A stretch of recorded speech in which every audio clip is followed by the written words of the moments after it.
கர்த்தருடைய பரிசுத்த நாமம் மகிமைப்படுவதாக.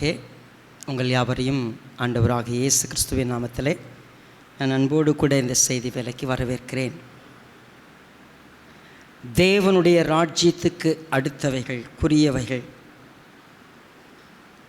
இந்த கருப்பொருளின் கீழாக நாம் 3வது வார செய்தியை கேட்பதற்கு அழைக்கப்படுகிறோம். மனந்திரும்புங்கள், பரலோக ராஜ்யம் சமீபித்திருக்கிறது என்று பிரசங்கம் பண்ணினான் என்று சொல்லி யோவானை குறித்து நாம் வாசிக்கிறோம். ஆண்டவராகிய இயேசு கிறிஸ்துவும் அதே போல பிரசங்கித்தார். மனந்திரும்புங்கள், பரலோக ராஜ்யம் சமீபமாயிருக்கிறது.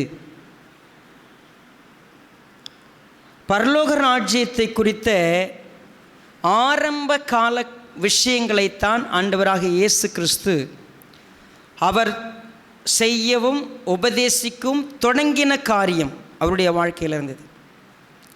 நிறைவேறுதல் எங்கு இருக்கிறது? அது சபையில் இருக்கிறது.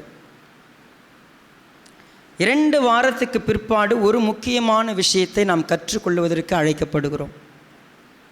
பொதுவாகவே சபைகளிலே நாம் எந்த காரியத்தை குறித்தும் அறிந்திருந்தாலும் அவைகளை அறிய வேண்டிய பிரகாரம் அறிந்திருக்க வேண்டும்.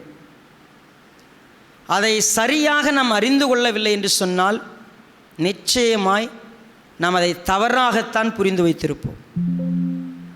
பரிசுத்த ஆவியானவரை பற்றி பல்வேறு விதமான உபதேசங்களும் நடைமுறை பழக்க வழக்கங்களும் உலகத்தில் இருக்கிறது. வேதாகம வசனங்களை சுட்டி காட்டி பரிசுத்த ஆவியானவர் என்றால் இதுதான், இப்படித்தான், இன்னும் புரிந்துணர்வு இல்லாத அளவுக்கு தவறான புரிதலோடு இந்த வேதாகமத்தை பார்த்து தங்கள் அனுபவத்திலே தவறான விதத்திலே பழக்கத்தில் இருப்பவர்கள் அநேகர்.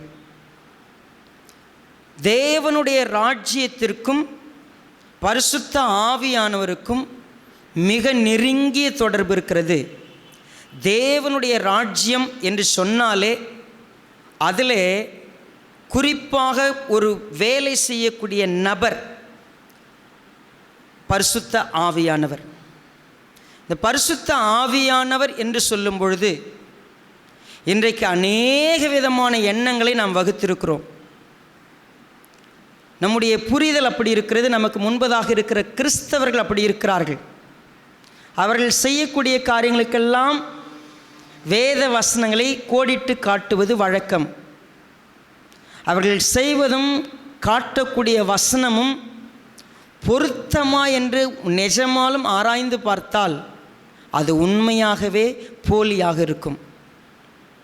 ஆகவே நீங்கள் பரிசுத்த ஆவியானவரை பற்றி வைத்திருக்கக்கூடிய ப்ரீ கன்சீவ்டு ஐடியாஸ், நீங்கள் ஏற்கனவே கற்றுக்கொண்டு வைத்திருக்கக்கூடிய காரியங்கள், தயவு செய்து கொஞ்சம் அப்படி ஓரமாக வச்சுட்டு ஆண்டவரே என்கிட்ட பேசுங்க, உண்மை என்ன தான் தெரிஞ்சுக்கணும். நான் என்கிட்ட இருக்கிறத நான் உண்மை நினச்சிக்கிட்டு இருக்கிறேன், எதிரில் இருக்கிறவங்க அவங்க சொல்கிறாங்க வேறு மாதிரி, எது நிஜம் கேட்கலாமா? கண்களை முடி ஜெபம் பண்ணிட்டு ஆண்டவர்கிட்ட பேசும். ஆண்டவர் நம்மகிட்ட பேசுவார். நல்ல பிதாவே, இந்த நேரத்துக்காக ஸ்தோத்திரம். உடைய வார்த்தைகளினுடைய வெளிச்சம் எங்களுக்கு தேவை. ஆவியானவரை கொண்டு எங்கள் இருதயத்தில் எழுதுங்க. நாங்கள் புரிந்து கொள்ள வேண்டியவைகளை சரியாய் புரிந்து கொள்ள உதவி செய்யுங்க. உடைய கிருபை எங்களை நடத்திட்டோம். வெறுமையாய் தருகிறோம், எங்களோட கூட பேசுங்க. எங்களுடைய அறிவு, எங்களுடைய அனுபவம், எங்களுடைய விருப்பம் இவைகளை புறம் தள்ளிவிட்டு கர்த்தர் எங்களிடத்தில் பேசுவதற்கு ஒப்புக் கொடுக்குறோம். இயேசு ராஜாவின் நாமத்தில் தாழ்த்துகிறோம் நல்ல பிதாவே, ஆமென். ஆண்டவராகிய இயேசு கிறிஸ்து இந்த பூமியிலே உங்களைப் போல என்னை போல ஒரு மனிதனாக வந்து பிறந்து வாழ்ந்தார். நமக்கு நல்லா தெரியும். அவருடைய நோக்கமெல்லாம் தேவனுடைய ராஜ்யம் அமைய வேண்டும். அந்த ராஜ்யத்தின் பங்காளர்களாய் நீங்களும் நானும் மாற வேண்டும். ஏன் தேவனுடைய ராஜ்யம் அமைய வேண்டும்? ஏனென்று சொன்னால் நமக்கு நாமே ஒரு ராஜ்யத்தில் இருக்கிறோம். இந்த மனித சமுதாயம் வேறு ஒரு ராஜ்யத்திற்குள்ளாய் இயங்கிக் கொண்டிருக்கிறது. அந்த ராஜ்யத்தினுடைய ராஜாவாக யார் இருக்கிறார், யாருடைய கட்டுப்பாட்டில் இருக்கிறது நமக்கு தெரியும். நேற்று ஒரு சகோதரிடத்தில் கேட்டேன், நம்முடைய வாழ்க்கையில் ஒரு 3 எதிரிகள் இருக்கிறார்கள். அவர்கள் எதிரிகள் என்று சொல்லுவோம், ஆனால் அவர்கள்தான் நம்மை ஆண்டு கொண்டிருப்பார்கள். 1 பிசாசானவன், 2 இந்த உலகம், 3 நம்முடைய மனசும் மாம்சமும். இந்த 3 நபர்களும் நம்மை ஆண்டு கொண்டிருக்கிறார்கள். நான் மனசும் மாம்சமும் விரும்பினவைகளை செய்து கோபாக்கனின் பிள்ளையாயிருக்கிறேன். என் மனசு விரும்புகிறத செய்வேன். செகண்ட், இந்த உலகம் எப்படி இருக்குதோ அப்படி என்னை தகவமைத்து கொள்ளுவதிலே நான் மிகச்சிறந்த ஒரு பச்சோந்தி. இந்த உலகம் எப்படி இருக்கிறதோ மாறிக்கொண்டே இருப்பேன் நான். 1970 பார்த்தீங்கன்னா நம்ம அண்ணாச்சிங்க எல்லாருமே பெல் பாட்டம் போட்டிருந்தாங்க. மேலே இடுப்பு டைட்டாக இருக்கும், அப்படியே கீழே போக போக பார்த்தீங்கன்னா பெரிய ஒரு பாவாடை மாதிரி இருக்கும் கீழே. அப்படியே ஜாலியாக அவங்க ஷர்ட் பார்த்தீங்கன்னா எப்படி இருக்கும், ரொம்ப டைட்டாக போட்டிருப்பாங்க. அப்புறம் 1980 மேலேயும் கொஞ்சம் டைட்டாக இருக்கும், கீழேயும் டைட்டாக இருக்கும், நடுவில் பலூன் மாதிரி இருக்கும். அது பேகேஸ்ன்னு வந்துச்சு. அப்புறம் கொஞ்சம் இப்போ நம்ம வந்துடும் நம்ம 2K கிட்ஸுக்கிட்ட பென்சில் பிட்டுன்னு சொல்கிறான். சரிங்களா? அதுக்கு பேர் என்னது? பென்சில் பிட்டு. கட்டில் மேலே உட்காந்து அவன் காலை 2 பேர் பிடிச்சி என்ன பண்ணியிருக்காங்க, அப்படியே இழுத்துன்னுக்குறாங்க. போடும்போதும் என்ன பண்ண உனக்கு அப்படி பொண்ணு கழட்டும் போது அப்படி கழட்டணும். சரி, அது கூட எனக்கு பரவாயில்லைங்க. பேண்ட்டை போடும்போது இங்கே நல்லா டைட்டாக பெல்ட்டு போட்டு கட்டி தானே போடணும். அந்த ஜட்டிக்கு கீழே எல்லாம் தெரிகிற மாதிரி அப்படி கழண்டு விழுற மாதிரியே எப்படி தான் அப்படி மேனேஜ் பண்ணி நடக்கிறானே தெரில எனக்கு. அப்படி ஒரு ட்ரெஸ்ஸு எங்கேருந்து கற்றுக்கிட்டோம்? உங்கள் தாத்தா கோமணம் கட்டி தான் பார்த்தா கற்றுனீங்க? இல்லை. இப்போ வேர்ல்டு எப்படி இருக்குது, மாறிக்கிட்டே இருக்கிறேன். நம்ம போடுற சட்டை, நம்ம போடுற பாருங்களேன், நம்ம லேடிஸ்லாம் பாருங்கள், இது என்ன வளையல், ஏதாவது ஒரு நடிகை பேரை சொல்லுவாங்க. இது என்ன சாரி, ஏதாவது ஒரு சினிமா படம், எல்லாமே இது என்னங்க ப்ளவுஸ், இது உடனே ஒரு படம் பேர் வந்துடும். We adapt. நம்மளை யார் ஆள்றது? யாரா உனக்கு முடிவெட்ட சொல்லி கொடுத்தா? உண்மையாகவே நீங்கள் யோசித்து பாருங்களேன். ஒரு 2000க்கு முன்னாடி நீங்கள் இதை ரொம்ப கட் பண்ணி வச்சுருந்தீங்கன்னா, என்னடா சதர வெட்ட மாதிரி என்ன பண்ணியிருக்கிற, இல்லை இப்படி மண்டை இப்படி வெட்டி வச்சுருக்கிறேன். இப்போ வெட்டாவதானு பார்த்தா கேட்குறான், ஏன்டா இப்படி இருக்கிற அப்படின்னு. ஆமாம் தானே? வேர்ல்டு நம்மளை ஏக்கி கொண்டிருக்கிறது. நம்ம சாப்பிடக்கூடிய சாப்பாடு, சரிங்களா? நான் நேற்று பார்த்தா கூழ் குடிக்கலான்னு, நீங்கள் கூழ் குடிங்க, எங்களுக்கு என்ன வேணும்? பீஸா, பர்கர். நம்ம இடத்துக்கு ஏற்ற மாதிரி என்ன செய்கிறோம்? நேரத்துக்கு ஏற்றது போல், மக்களுக்கு ஏற்றது போல் மாற்றிக்கொண்டே இருக்கிறோம். நம்மளை யார் இயக்கி கொண்டிருப்பது? உலகம் இயக்குகிறது, நம்ம மனசு இயக்குகிறது. நாம் இது 2த்தையும் ஜெயிச்சா இன்னொருத்தர் இருக்கிறான். நீங்கள் மாம்சத்தை ஜெயிச்சிருங்க, உலகத்தை ஜெயிச்சிருங்க, அப்போ ஒருத்தன் வந்து நிற்பான். எப்படா நீ இது 2த்தையும் விட்டு போயிடலான்னு அவன் ஆட்சி செய்வான். இந்த 3லிருந்தும் ஒரு மனிதன் வித்தியாசப்பட வேண்டும். இது 3 ஆட்சியின் கீழும் இல்லாமல் ஒரு மனிதன் தேவனுடைய ஆட்சி கீழே வரணும்னு சொன்னால் அது ஈஸி இல்லை. எப்பா நீமே மனசு சொல்கிறத கேட்காத, உலகம் சொல்கிறத கேட்காத, பிசாசு சொல்கிறத கேட்காத. அப்போ யார் சொல்கிறதுங்க நான் கேட்கட்டும்? தேவன் சொல்கிறத கேட்கணும்ப்பா. சரிங்க, தேவன் என்ன சொல்கிறாரு? தினமும் சொல்லுவார் அவர். என்னால் முடியாது, என்ன செய்யலாம்? Here comes a plan. இந்த மூன்றிலிருந்தும் ஒரு மனிதன் மாறுபட்டவனாக, விடுபட்டவனாக, இந்த ஆட்சியிலிருந்து விடுபட்டு தேவனுடைய ஆட்சியின் கீழாய் வருவதற்கு தேவன் ஒரு திட்டம் வைத்தார். இந்த மூன்றுக்கும் நீ செவி கொடுக்கக்கூடாது. நான் அதனால் உனக்கு என்னுடைய ஆவியை நான் கொடுக்கிறேன். அவர் உன்னிடத்தில் வந்து தேவனுடைய ஆட்சியின் கீழே உன்னை ஆள்வதற்கு நான் ஒருத்தரை உனக்கு கொடுக்குறேன் அப்படின்ற ஒரு திட்டம்தான் பரிசுத்த ஆவியானவர். சரி, பரிசுத்த ஆவியானவரை நம்ம புரிஞ்சுக்கணும்னு சொன்னால், தேவனுடைய ராஜ்யத்தை துவங்கின ஆண்டவராகிய இயேசு கிறிஸ்துவனுடைய லைஃப்லேருந்தே நம்ம ட்ரேஸ் பண்ணி வந்தால் தான் நம்ம இன்றைக்கி படிக்க போகிற பாடம் நமக்கு புரியும்.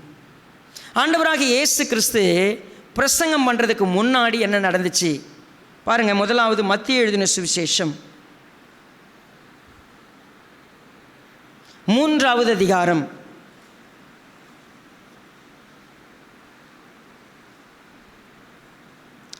15வது வசனத்திலிருந்து வாசிக்க போகிறோம். மத்தேயு 3:15. இயேசு அவனுக்கு பிரதியுத்தரமாக, இப்பொழுது இடங்கொடு, இப்படி எல்லா நீதியையும் நிறைவேற்றுவது நமக்கு ஏற்றதா இருக்கிறது என்றார். அப்பொழுது அவருக்கு இடம் கொடுத்தான். இயேசு ஞானஸ்நானம் பெற்று ஜலத்திலிருந்து கரையேறின உடனே இதோ வானம் அவருக்கு திறக்கப்பட்டது. தேவ ஆவி புறாவை போல இறங்கி தம்மேல் வருகிறதை கண்டார். அன்றியும் வானத்திலிருந்து ஒரு சத்தம் உண்டாகி, இவர் என்னுடைய நேசகுமாரன், இவரில் பிரியமாயிருக்கிறேன் என்று உரைத்தது. சரி, இயேசுவானவர் ஞானஸ்நானம் பெறும்பொழுது அந்த இடத்துல பரிசுத்த ஆவியானவர் அவர் மீது இறங்கினார் என்று பார்க்கிறோம். நல்ல கவனிங்க. நீங்கள் இப்போ வீடியோஸ் பார்த்தீங்கன்னா யூடியூப்பில் ஒரு சில கோமாளி பாஸ்டர்ஸ் என்ன பண்ணுறாங்க, ஜனங்களுக்கு நிரூபிக்கிறதுக்கு அப்படியே ஜெபம் பண்ணும்பொழுது பார்த்தீங்கன்னா புறா வந்து என்ன பண்ணுவாங்க, மேலே பார்த்துருக்கீங்களா? யாராவது புறா வந்து மேலே உட்காருது ஒரு பாஸ்டர் மேலே. யார் வர்றதான் அதே பரிசுத்த ஆவியானவர் வந்துட்டார்னு காட்டுறாங்க. பைபிள் நம்ம சரியாக படிக்கிறது இல்லை. பரிசுத்த ஆவியானவர் என்ன இல்லை, புறாவை போல அப்படின்னு இருக்குது அங்கே. சரிங்களா? இன்னும் சொல்ல போனால் புறா உருவத்தில் வந்தார் இல்லை. பரிசுத்த ஆவியானவர் ஏன் கொடுக்கப்பட்டார்? எதுக்கு? ஏன் இயேசு கிறிஸ்து ஞானஸ்நானம் எடுத்தார்? அவர் என்ன பாவியா? அவர் என்ன மனம் திரும்பணுமா? ஞானஸ்நானத்தை இன்னும் நம்ம புரிஞ்சிக்கிறது இல்லை. அவர் ஊழியத்திற்கு அன்றைக்கு அபிஷேகம் பண்ணப்படுகிறார் ஒரு ஆசாரியனால. இயேசுவானவர் அதுக்கு பிற்பாடு தான் ஊழியமே. அந்த நிமிஷம் வரைக்கும் அவர் ஊழியத்தை துவங்கலை. ஊழியத்தினுடைய துவக்கம் 30 வயசில் ஒரு ஆசாரியனால் என்ன பண்ணப்படுறார்? அவர் நியமிக்கப்படுகிறார். இயேசுவானவர் ஊழியத்தை துவங்க போகிறார். ஊழிய துவக்கத்தில் 30 வயசு வரைக்கும் பரிசுத்த ஆவியினாலே கன்னி மரியாளத்தில் உட்படுத்தி பிறந்த அவர் 30 வயசு வரைக்கும் தேவனுடைய ராஜ்யத்துக்குரிய காரியங்களுடைய ஊழியத்தை துவங்க போகிறார்னா அவருக்கு ஒருத்தர் தேவை. அவரும் உங்களைப் போல என்னைப் போல ஒரு மனிதன். தேவன் மனிதன் ஆனார். அவர் எந்த அளவுக்கு தேவனோ அதே போல் ஒரு மனிதன். இந்த பூமியில் அவருக்கும் சுய சித்தம் இருக்கிறது. அவரும் மாம்சத்தை உடையவராக இருக்கிறார். ஆனால் பாவ மாம்சம் இல்லை அவருக்கு. பட் ஸ்டில் இந்த உலகத்தில் தான் இருக்கிறார். உலகத்தினால ஈர்க்கப்படாதபடிக்கு, மாம்சம் கரைபடாதபடிக்கு, பிசாசானுடைய கண்ட்ரோலில் அவர் போகாதபடிக்கு என்ன நடக்க வேண்டும்? அவர் ஒருவருடைய முழுமையாய் ஒருவருடைய சித்தத்துக்கு ஒப்பு கொடுக்கணும். தேவனுடைய சித்தத்தின்படி மட்டும்தான் செய்யணும். அப்போது அவருக்கு பரிசுத்த ஆவியானவர் தேவை. இப்போ பாருங்கள் 4வது அதிகாரத்தில் 1 வசனம். அப்பொழுது இயேசு பிசாசினால் சோதிக்கப்படுவதற்கு ஆவியானவராலே வனாந்தரத்திற்கு கொண்டு போகப்பட்டார். இப்போ யாரால கொண்டு போகப்பட்டார்? யாரால சோதிக்கப்படுறதுக்கு? பிசாசு சோதிக்க போறான். ஆனால் கூட்டு போறது யாரு? இந்த நாள்ல இருந்து அவருடைய கடைசி வரைக்கும் நீங்கள் பார்த்தீங்கன்னா ஆவியானவர் என்ன சொன்னாரோ, ஆவியானவர் எப்படி நடத்தினாரோ அதுதான் ஒரு வாழ்க்கையில் இருக்கும். அதுக்கு முன்னாடி எங்கே இருந்தார்? 6 வயதில் ஆரம்ப பள்ளியில் கல்வி பயின்றாராம். ஆகமங்கள் 64 ஐயம் தீர உணர்ந்தாராம். சரி, அதெல்லாம் நமக்கு தெரியல. எங்கே இருந்தார் நமக்கு பைபிள் என்ன பண்ணல, சொல்லலை. 12 வயசுக்கு அப்புறம் கொஞ்சம் பேர் நம்ம சொல்லிக்கிறாங்க, இந்தியாவுக்கு தான் வந்தார், இமயமலை உட்காந்துருந்தார், அப்புறமா இறங்கி போயிட்டார் அப்படின்னு கதையெல்லாம் சொல்லிகிட்டு இருக்கிறாங்க. ஏதோ ஒரு கதை இருக்கட்டும். ஆனால் இயேசுவானவர் ஊழியத்தின் துவக்கம் அந்த நாளிலிருந்து அவருடைய ஒவ்வொரு அசைவும் ஆவியானவரால் இருக்கும். இப்போ பாருங்கள், என்ன ஆவியானவருடைய வேலை? எதுக்கு இயேசு கிறிஸ்துக்கு ஆவியானவர் தேவை? பழைய ஏற்பாட்டில் ஒரு முக்கியமான ஒரு குழு இருக்குது. ஏசாயா தீர்க்கதரிசன புஸ்தகம் 11வது அதிகாரம் 2வது வசனத்தை பாருங்கள். ஞானத்தையும் உணர்வையும் அருளும் ஆவியும், ஆலோசனையையும் பலனையும் அருளும் ஆவியும், அறிவையும் கர்த்தருக்கு பயப்படுகிற பயத்தையும் அருளும் ஆவியுமாகிய கர்த்தருடைய ஆவியானவர் அவர் மேல் தங்கியிருப்பார். கர்த்தருடைய ஆவியானவர் அவர் மேல் தங்கியிருப்பார். சரி, நல்லா கவனிங்க. கர்த்தருடைய ஆவியானவர் அவர் மேல் தங்கியிருப்பார். எப்படிப்பட்ட ஆவி அவர்? ஞானமுடைய ஆவி, அண்டர்ஸ்டாண்டிங், அதாவது உணர்வு, கவுன்சல், ஆலோசனை, மைட், பலன், தென் நாலேஜ், அறிவு, தென் ஃபியர் ஆஃப் காட், கர்த்தருக்கு பயப்படுகிற பயத்தின் ஆவி. இயேசு கிறிஸ்து மீது தங்கக்கூடிய இந்த ஆவியானவர் ஞானமுடையவராயிருப்பார், உணர்வுள்ளவராயிருப்பார், ஆலோசனை கொடுக்கிறவராயிருப்பார், பலனை கொடுக்கிறவராயிருப்பார், அறிவை கொடுக்கிறவராயிருப்பார், கர்த்தருக்கு பயப்படுகிற பயத்தை கொடுக்கிறவராயிருப்பார். இயேசுவானவருக்கு அப்படிப்பட்ட ஒரு ஆவியானவர் தான் கொடுக்கப்படுவார். சரி, இயேசுவானவருக்கு இப்படி கொடுக்கப்பட்ட பிற்பாடு என்ன நடந்துச்சு? லூக்கா எழுதின சுவிசேஷம் 4வது அதிகாரத்துக்கு என் கூட வாங்க. மத்தேயு 4 பார்த்தோம் இல்லையா? இப்போ லூக்கா 4க்கு வருவோம். முதல் வசனத்தை வாசிங்க. இயேசு பரிசுத்த ஆவியினாலே நிறைந்தவராய் யோர்தானை விட்டு திரும்பி ஆவியானவராலே வனாந்தரத்திற்கு. இங்க ஒரு வார்த்தை சேர்க்கப்படுகிறது. பிசாசினாலே சோதிக்கப்படுவதற்கு ஆவியானவராலே கொண்டு போகப்பட்டார்னு வாசிக்கிறோம். ஆனால் லூக்கா எழுதும்போது சொல்றாரு, பரிசுத்த ஆவியினாலே நிறைந்தவராய். See, filled with the Spirit of God. Then 14வது வசனம். பின்பு இயேசு ஆவியானவருடைய பலத்தினாலே கலிலேயாவுக்கு திரும்பி போனார். சரி, ஆவியானவருடைய பலத்தினாலே. இப்போ நீங்கள் ஏசாயா 11 பார்க்குறப்போ எந்த ஆவியானவர் அங்கே சொன்னாரோ அதே ஆவியானவர் அவருடைய வாழ்க்கையில் நிறைவேறுதலாக இருக்கிறத பார்க்க முடியும். அதை 17வது வசனத்திலிருந்து வாசிங்க. அப்பொழுது ஏசாயா தீர்க்கதரிசியின் புஸ்தகம் அவரிடத்தில் கொடுக்கப்பட்டது. அவர் புஸ்தகத்தை விரித்தபோது, கர்த்தருடைய ஆவியானவர் என் மேல் இருக்கிறார், கர்த்தருடைய ஆவியானவர் என் மேல் இருக்கிறார், தரித்திரருக்கு சுவிசேஷத்தை பிரசங்கிக்கும்படி என்னை அபிஷேகம் பண்ணினார், இருதயம் நறுங்குண்டவர்களை குணமாக்கவும். இப்ப நம்ம என்ன வாசித்தோம்? சுவிசேஷத்தை பிரசங்கிக்கும்படி கர்த்தர் என்னை அபிஷேகம் பண்ணினார். எப்போ அபிஷேகம் நடந்துச்சு? ஞானஸ்தானத்துக்கு அங்கே கொடுக்கும்போது அவர் அபிஷேகம் பண்ணப்படுறார். ஒரு ஊழியத்துக்கு. என்ன ஊழியம்? அது முதல் இயேசு என்ன பண்ணாரு? பரலோக ராஜ்யம் சமீபமாக இருக்கிறது என்று பிரசங்கித்தார். எல்லா ஊர்களிலும் பிரசங்கித்தார். நடந்து சுற்றி திரிந்து பிரசங்கித்தார். அவருடைய வேலை இது என்ன? தரித்திரருக்கு சுவிசேஷம் போய் சேர வேண்டும். அவருடைய வேலை என்ன? இருதயம் நொறுங்குண்டவர்களை குணமாக்க வேண்டும். அவருடைய வேலை என்ன? சிறைப்பட்டவர்களை விடுதலையாக்க வேண்டும். குருடர்களுக்கு பார்வை கொடுக்க வேண்டும். நொறுங்குண்டவர்களை விடுதலையாக்க வேண்டும். அனுக்கிரக வருஷத்தை பிரசித்தப்படுத்த வேண்டும். உண்மையாக நான் வந்த நோக்கம் என்ன? யாரெல்லாம் இருளின் அந்தகாரத்தில், இருளின் அதிகாரத்தில், அடிமைத்தனத்துக்குள்ளாய் அந்த ராஜ்யத்தில் இருக்கிறாங்களோ அவங்கள எல்லாம் விடுதலை செய்து ஒளியில் உள்ள பரிசுத்தவான்களுடைய சுதந்திரத்தில் பங்கடைய செய்ய வேண்டும். அந்த தேவனுடைய ராஜ்யத்தில் கொண்டு போய் சேர்க்கணும். எனக்கு பர்பஸ் அதுதான். இதை வாசித்துட்டாருங்க பைபிளில்.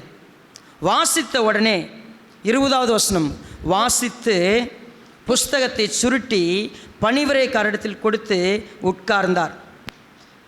21 அப்பொழுது அவர் அவர்களோட பேசத் தொடங்கி, உங்கள் காதுகள் கேட்க இந்த வேத வாக்கியம் இன்றைய தினம் நிறைவேறிற்று.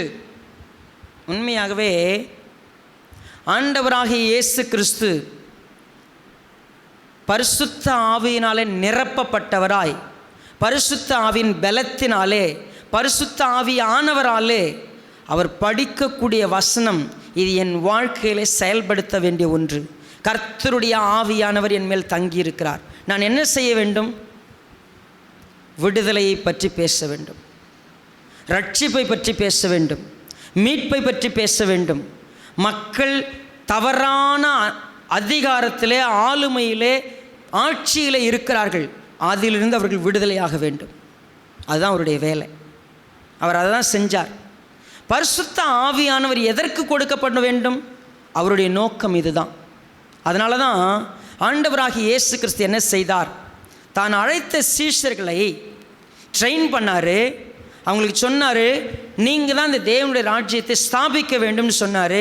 அதுக்கு ரொம்ப முக்கியமான ஒன்று உங்களுக்கு தேவை. நான் பரிசுத்த ஆவியினால் நிரப்பப்பட்டு, ஆவியானவரால் நடத்தப்பட்டு நான் என்ன செய்தேனோ அதைத்தான் நீங்களும் செய்ய வேண்டும். அந்த நோக்கத்தில் தான் பரிசுத்த ஆவியானவரை நமக்காக ரெக்கமெண்ட் பண்ணார். யோவான் 14வது அதிகாரத்தில் நாம் இப்படியாய் வாசிக்கிறோம்.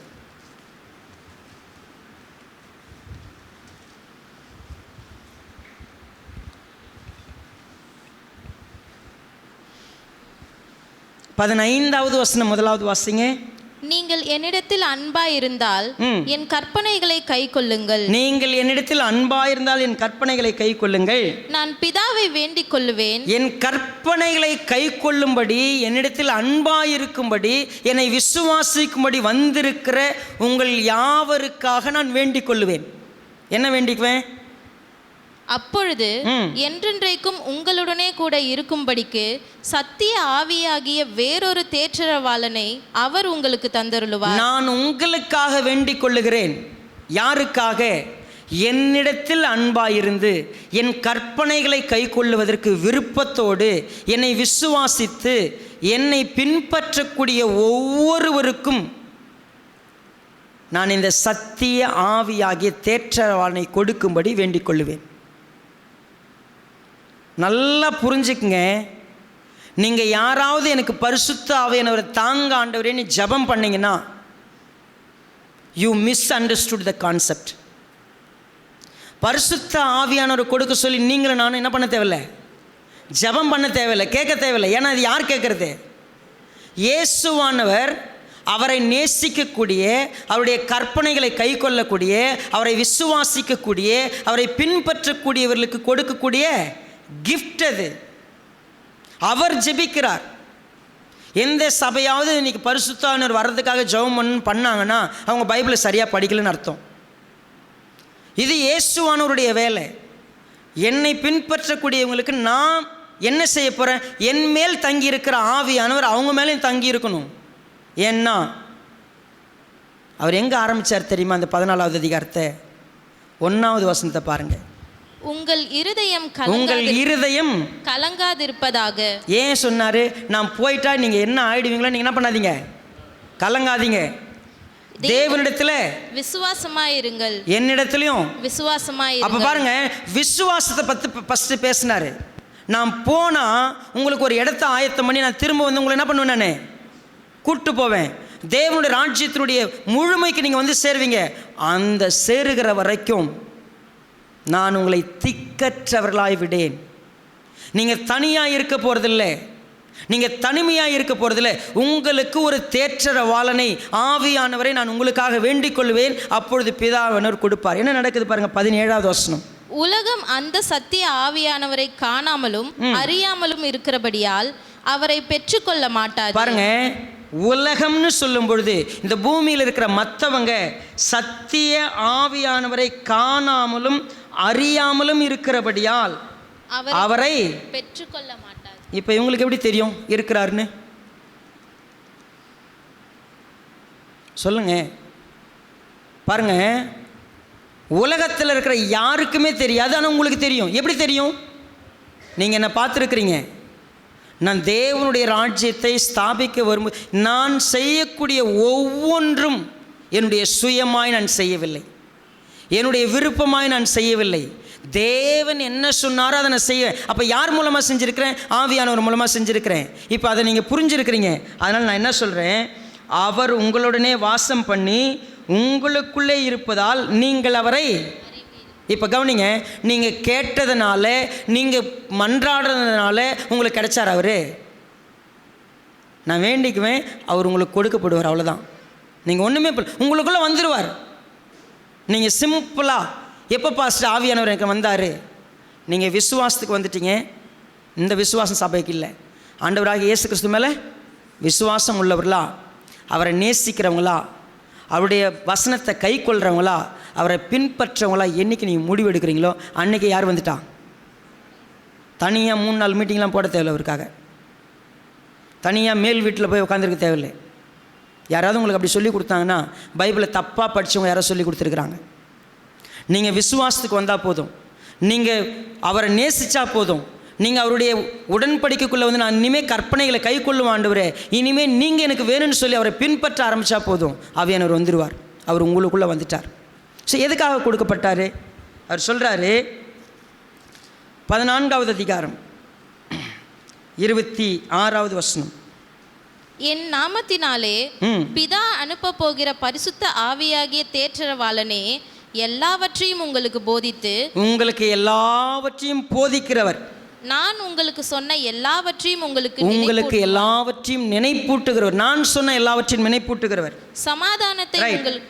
15வது அதிகாரத்தில் 26வது வசனம், பிதாவினிடத்திலிருந்து நான் உங்களுக்கு அனுப்ப போகிறவரும் பிதாவினிடத்திலிருந்து புறப்படுகிறவருமாகிய சத்திய ஆவியான தேற்றரவாளன் வரும்போது அவர் என்னை குறித்து சாட்சி கொடுப்பார். பாருங்க, பிதாவிடத்திலிருந்து புறப்படுகிறவர், நான் அனுப்ப போகிறவர். நான் பிதாவை வேண்டிக் கொள்வேன், பிதா அனுப்புவார், நான் போய் அவர் அனுப்புவேன், அவர் வருவார். நீங்கள் தினமும் உட்காந்து ஜபம் பண்ணி கேட்டு வாங்கிக்கங்க அப்படிலாம் இல்லை. நானே உங்களுக்கு கொடுக்குறேன். என்ன, நீங்கள் உங்களை நான் திக்கற்றவர்களாய் விடேன், நான் உங்களுக்கு அனுப்புகிறேன். அவர் வருவார், வந்து என்னை குறித்து சாட்சி கொடுப்பார். அவர் வேறு எதை பற்றி பேச மாட்டார். 16வது அதிகாரத்தில் 7வது வசனத்தினுடைய பிற்பகுதியை பாருங்கள். நான் போகாதிருந்தால் தேற்றரவாளன் உங்களிடத்தில் வரார், நான் போவேனே ஆகில் அவரை உங்களிடத்தில் அனுப்புவேன். அவர் வந்து பாவத்தை குறித்தும் நீதியை குறித்தும் நியாய தீர்ப்பை குறித்தும் உலகத்தை கண்டித்து உணர்த்துவார். அவர்கள் என்னை விசுவாசியாதபடினாலே பாவத்தை குறித்தும், நீங்கள் என்னை காணாதபடிக்கு நான் பிதாவினிடத்திற்கு போகிறபடியால் நீதியை குறித்தும், இந்த உலகத்தின் அதிபதி நியாய தீர்க்கப்பட்டதினாலே நியாய தீர்ப்பை குறித்தும் கண்டித்து உணர்த்துவார். அவர் வந்த வேலை யாராற்ற வேலை செய்வார்? அவர் 3 பேர்கிட்ட வேலை செய்வார். யாருக்கு எதிராக வேலை செய்வார்? நீங்கள் படிச்சிட்டிங்க. உலகத்துக்கிட்ட அவர் வேலை செய்வார், பிசாசுக்கிட்ட அவர் வேலை செய்வார், உங்கள்கிட்டையும் வேலை செய்வார். அப்போ நம்ம எந்த ராஜ்யத்தில் இருக்கிறோம்? இது வரைக்கும் 3 ராஜ்யம். ஒன்று நம்ம சுய ராஜ்யம், இன்னொன்று உலக ராஜ்யம், 3 பிசாசுடைய ராஜ்யம். எதுக்கு ஆவியானவர் கொடுக்கப்பட்டார்? இந்த 3ஐயும் எதிர்த்து தேவனுடைய ராஜ்யத்தை ஸ்தாபிக்கிறதுக்கு. வந்து உக்காந்துக்கிட்டு சும்மா அலப்பறை பண்ணுறாங்கப்பா.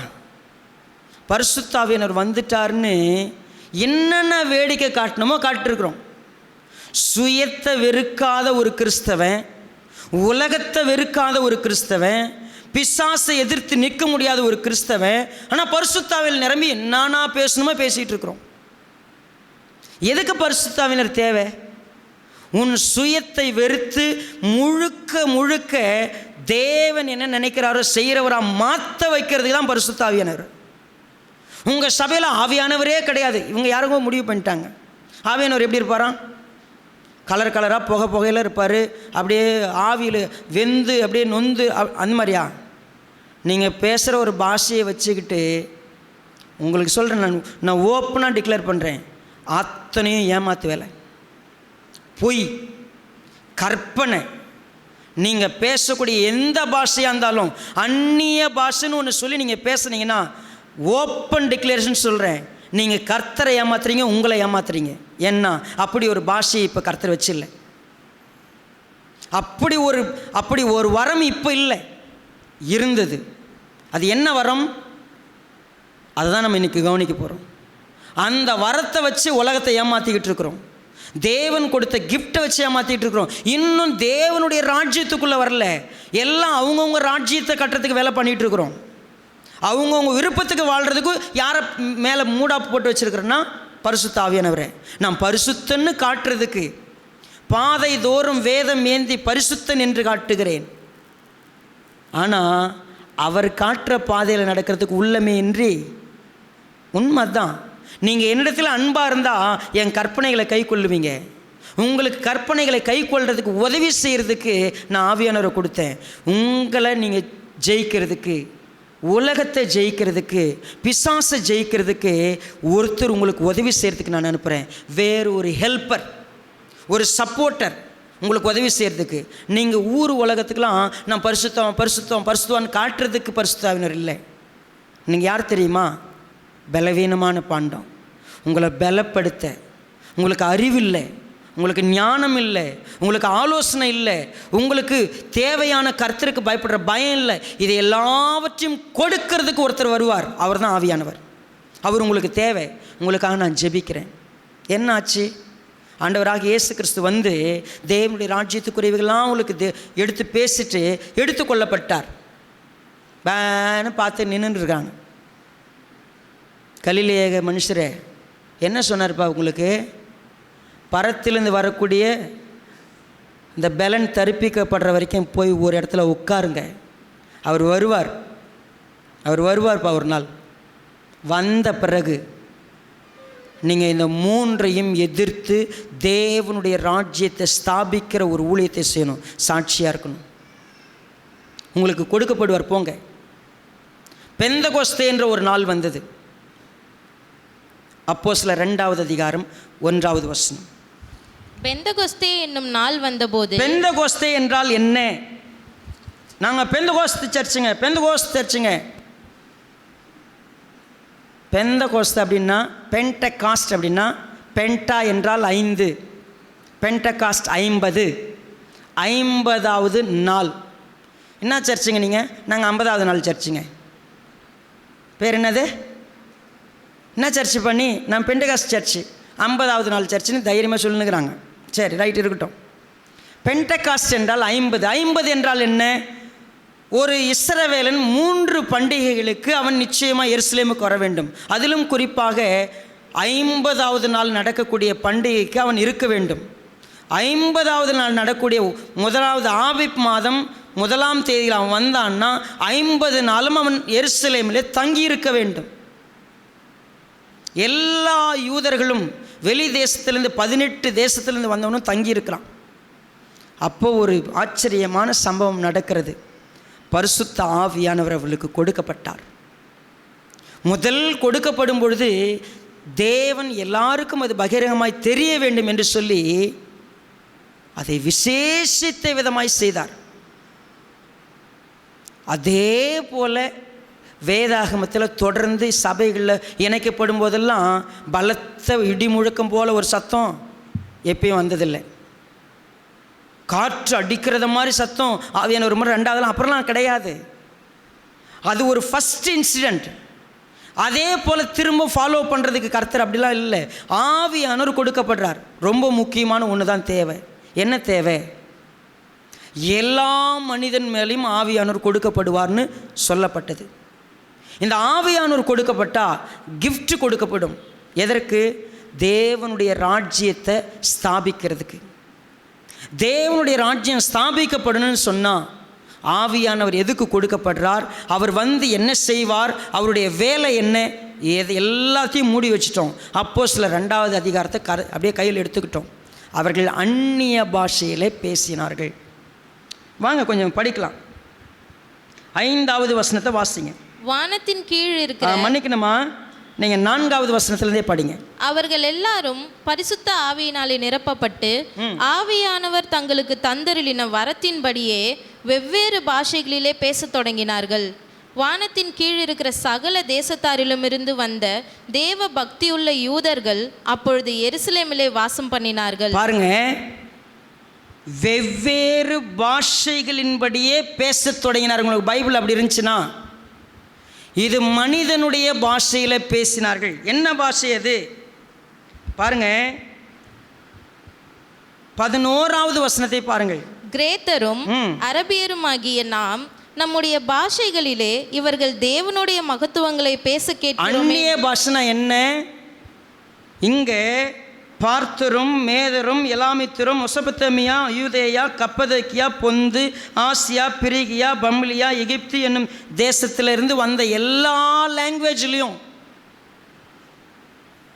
கலிலேயா மனுஷர் பேசுகிறாங்க.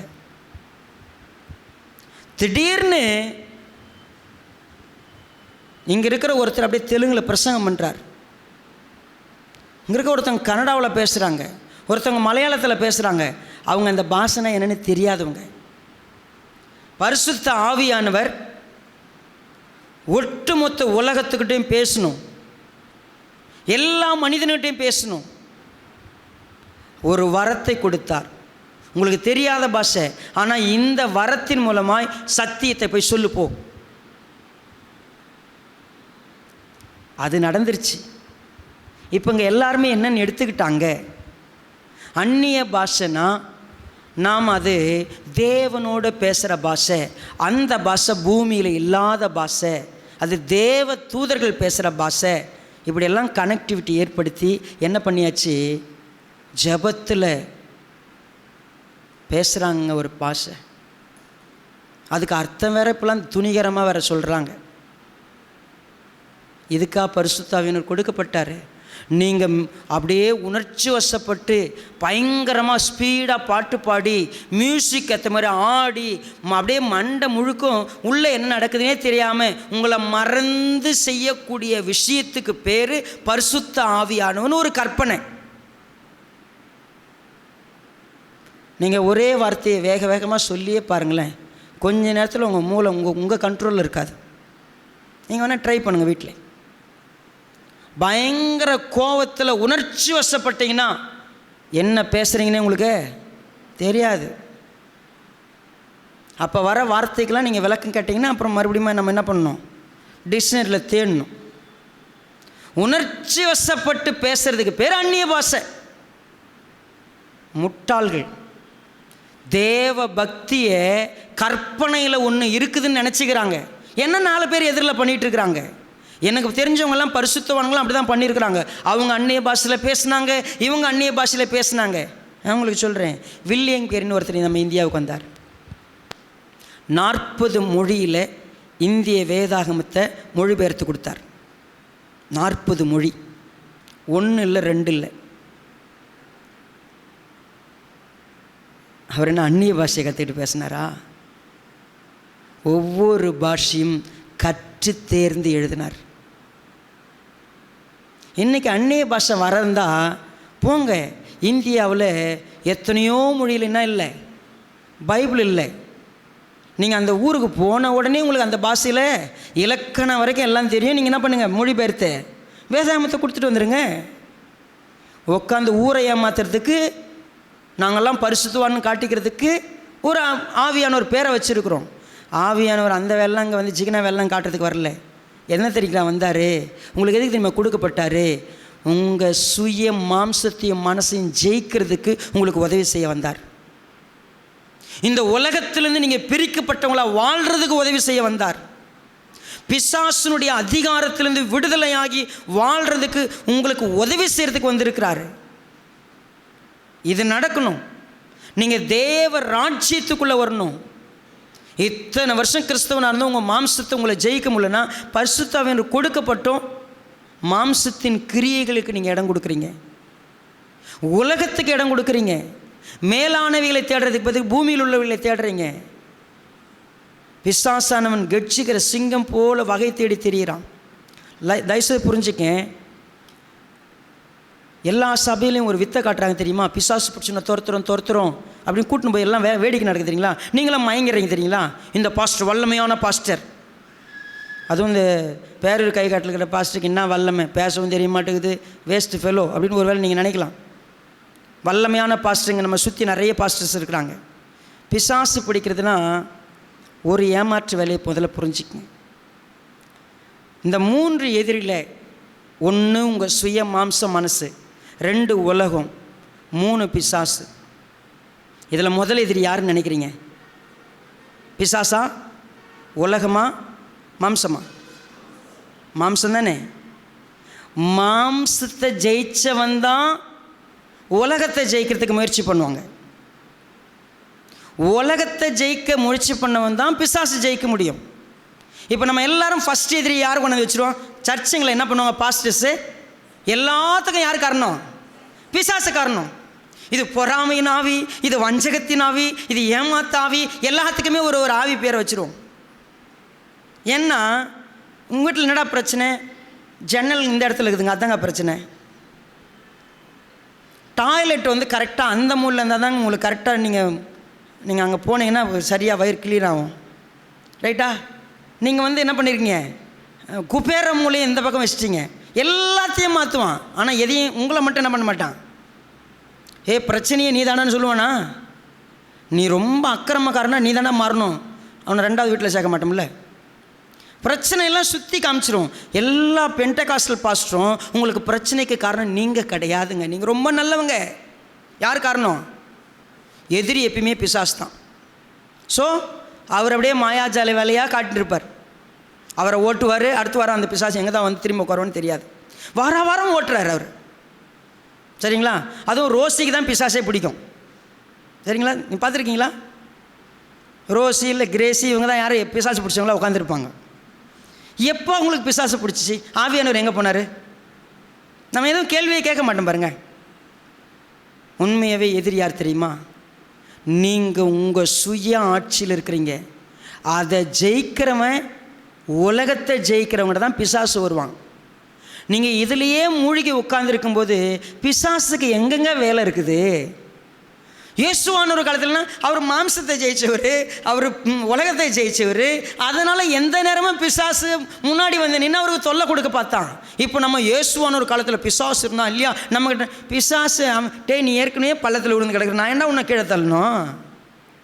உன் மாம்சம் இச்சிக்கிறதுக்கு விட்டு உன்னால் விடுதலை ஆக முடியல, நீ என்ன போய் எதிரின்னு சொல்லிகிட்டு இருக்கிற? பரிதாபமாக சிரிப்பான் நம்மளை பார்த்து. உலகம் இழுக்கிற மாதிரி ஓடிக்கிட்டு இருக்கிற ஆள் என்ன சொல்லிகிட்டு இருக்கிறான் பாரு. நாம் இது 2ம் ஜெயிச்சாதாங்க அவன் நம்மகிட்ட சண்டைக்கு வருவான். இதில் நம்ம தோற்று கீழே விழுந்திருக்கும் போது பிசாசுக்கு என்ன வேலை?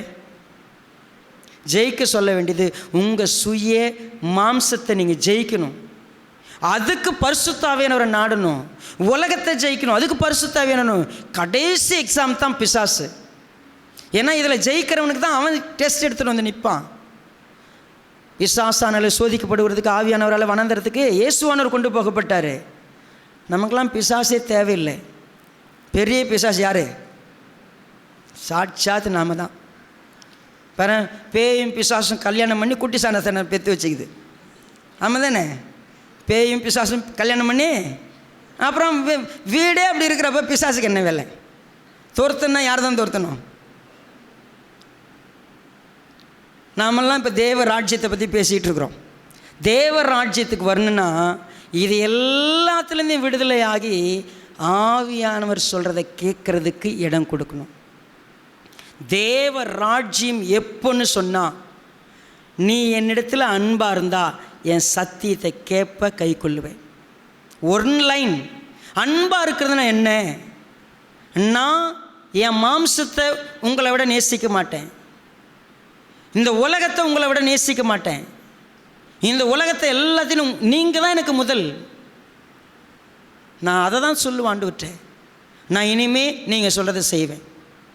நாங்கள் பாஸ்டர் சொல்கிறதே செய்ய மாட்டோம். அப்புறம் எங்கள் பாஸ்டர், ஏன்னா எங்களுக்குன்னு ஒரு எங்களுக்கு தெரியுமில்ல நாங்கள் என்ன செய்யணும்னு.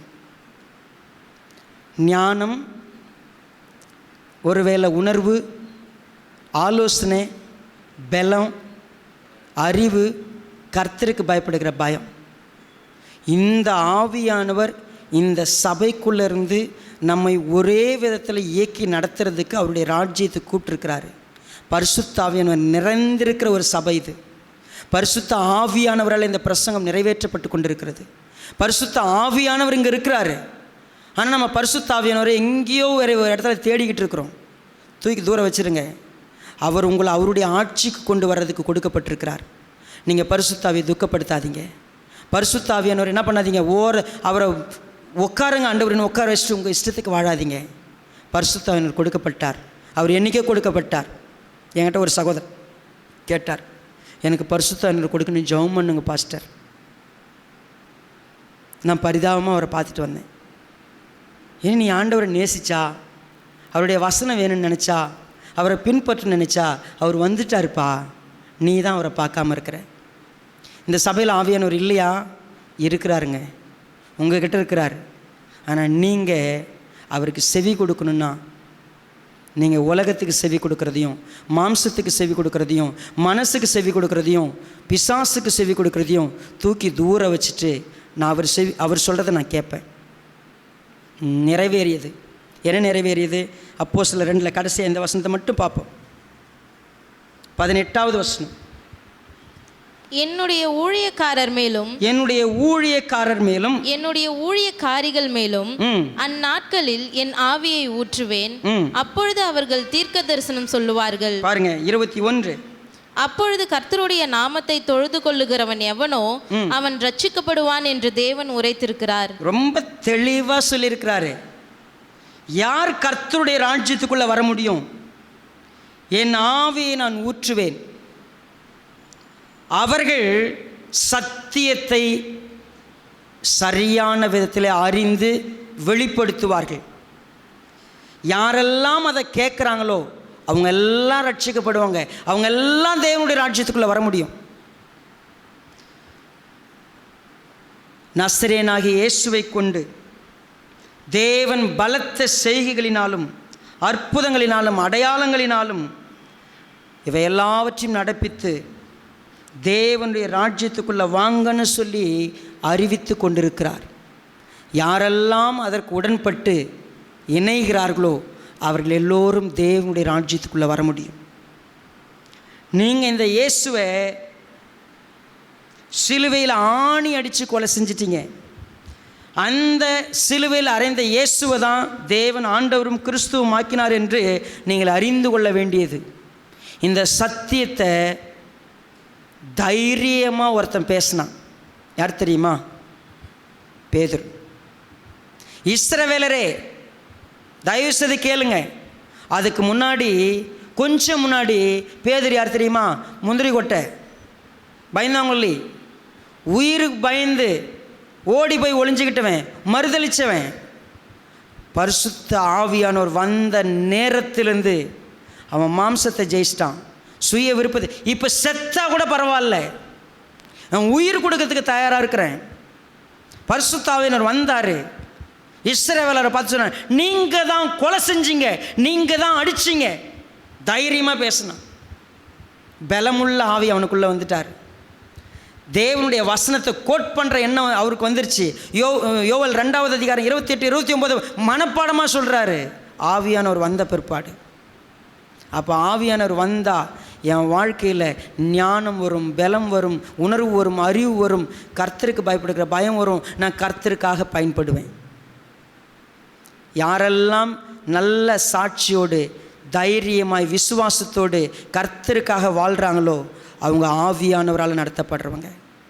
உலகத்துக்காக ஓடிக்கிட்டு இருக்கிறீங்க, மாம்சத்துக்காக ஓடிக்கிட்டு இருக்கிறீங்க, பிசாசு சொல்கிறபடி நடந்துக்கிட்டு இருக்கிறீங்கன்னா நீங்கள் இன்னும் தேவ ராஜ்யத்துக்குள்ளே பிரவேசிக்கலை. ஆவியானவர் உங்ககிட்ட தான் இருக்கிறாரு. நான் ஆவியானவர் கொடுக்கப்படுறதுக்காக ஜெபம் பண்ணல.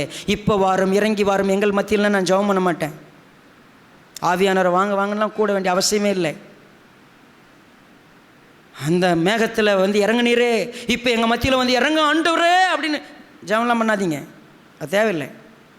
அவர் உங்ககிட்ட தான் இருக்கிறார். நீங்கள் பார்த்து கொஞ்சம் உங்களை விட்டு கொடுத்துட்டு அவர் சொல்கிறத கேட்க ஆரம்பிச்சிடுங்க.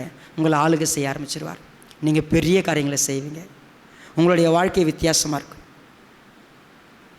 மோசமான ஒரு மனுஷன், அற்பமான ஒரு மனுஷன், பிரயோஜனப்படாத ஒரு மனுஷன் ஸ்டீஃபன் கர்த்தர் வச்சிருக்கிறார். ஒன்றே ஒன்று தான், என்னுடைய எல்லா விருப்பமும் என்னுடைய ஆசை இச்சை எல்லாத்தையும் அவருக்குள்ளே தூக்கி போட்டு நீங்கள் சொல்கிறத செய்வேன். என்ன நடந்தாலும் அவருக்காக செய்வேன். அவர் மட்டும்தான் எனக்கு. அவருக்காக தான் நான் வாழ்வேன். என் வாழ்க்கை எப்படி நடந்திருக்குதுன்னா, இந்த சர்ச்சில் நீங்கள் இவ்வளோ காலமாக உட்காந்து சேரை தேய்ச்சி தேய்ச்சி போகிறீங்க தெரியுமா? வாழ்க்கையில் மாற்றம் வரல தெரியுமா? வேஸ்ட்டுங்க. ஆவியானவர் உங்களுக்கு கொடுத்தோம், அவரை சும்மா ஒரு மூலையில் உட்கார வச்சுட்டு நீங்கள் உங்கள் இஷ்டத்துக்கு உலக ராஜ்யத்தில் வாழ்ந்துகிட்டு இருக்கிறீங்கன்னா ஆண்டவர்கிட்ட ஒப்பு கொடுக்கலாம். கர்த்தாவே மன்னிச்சிருங்க, நான் உங்களோட ராஜ்யத்துக்கு வர விரும்புகிறேன் சொல்லலாமா? கண்களை மூடும்.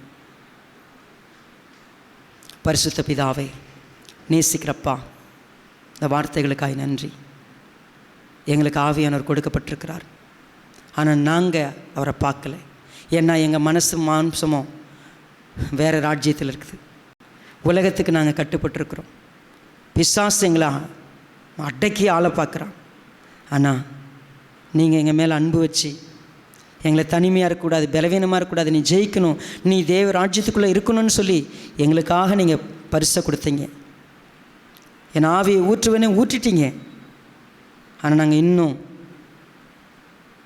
எதுக்காக இதெல்லாம் நடந்துச்சு, இன்னும் எங்களை ஆண்டவராக இயேசு கிறிஸ்துவ சிலுவையில் அடிக்கிற வாழ்க்கை தான் எங்களுக்கு இருக்குது. நாங்கள் என்ன செய்யணும்னு சொல்லி கேட்டு திரும்பி வரல. உதவி செய்யுங்கப்பா, என்கிட்ட மாற்றத்தை கொடுங்க. ஆவியானவர் எங்களை கண்ட்ரோல் பண்ணுறதுக்கு, நிரப்பி எங்களை நடத்துறதுக்கு உதவி செய்யுங்க. உம்முடைய மகிமையான வார்த்தைகளை நாங்கள் கேட்டிருக்கிறோம், ஒப்பு கொடுக்க உதவி செய்யுங்க. உம்முடைய ராஜ்யத்தில் இருக்க எங்களுக்கு உதவி செய்யுங்க. இயேசு ராஜாவின் நாமத்தில் எங்களை தாழ்த்துகிறோம் நல்ல பிதாவே, ஆமென்.